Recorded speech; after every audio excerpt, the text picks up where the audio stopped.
Dilshod aka, Samarqanddagi top eng qimmat 3 ta rayon. Aynan qurilish bo'yicha va nima uchun qimmatligi va narxlarini ham aytsangiz. Eng qimmatlari asosan Samarqand shaharda. Ha. Misol uchun 3-o'rindan boshlasak, 3-o'rinimiz Gagarina. Gagarina hududi yerda определённый bir narxi yo'q. Endi narx tendensiyasi har xil. Misol uchun o'rtacha bir 9 million so'mdan boshlanadi 1 metr kvadratlaringiz, to $1200 gacha. U yerda qurilish holati, obyekt sharoiti, qulayliklarga qarab pastlab infratuzilmasi va qurilish nimadan qurilganligiga qarab bo'linaveradi narxlari. Xo'p, ikkinchi o'rinda esa ikkinchi o'rinni Pavorotga beraman. Ikkinchi o'rin Pavorot. Pavorotda joylashgan. Pavorot ikkinchi o'rinda turadi top qimmatligi bo'yicha. U yerda esa 10 milliondan boshlanadi 1 metr kvadratlaringiz tayyor xonadonlar uchun.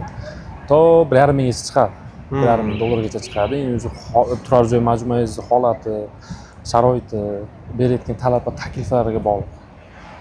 Birinchi o'rin esa Gum bulvar atrofi. Aynan sentr albatta Gum bulvar endi bir-biriga yaqin joyligi uchun alohida aytish shart emas, chunki narxi salkam bir xil. U yerda 12 milliondan boshlanadi, misol uchun 1 metr kvadratlaringiz to $1600-1700 gacha chiqib ketgan vaqtlari bo'lgan. Shunaqa prognozlar ham bo'lgan. Hozir ham shunaqa narx bor. Hozir naqd pulga desangiz yo'q, savdosi tushgan, naqd pulga aytgan bo'lsangiz agar bo'lib to'lashga 2000 gacha chiqadi. Agar bo'lib to'lashga olmoqchi bo'lsangiz, kvadrat metri $2000 gacha. Da, $2000 gacha chiqib ketadi. Tayyor uylar uchun. Albatta kadastri bor.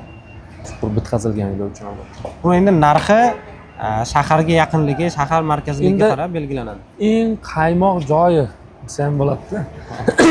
Eng qaymoq joyligi uchun asosan shunaqa. Markazi kindigida. Tushunarli.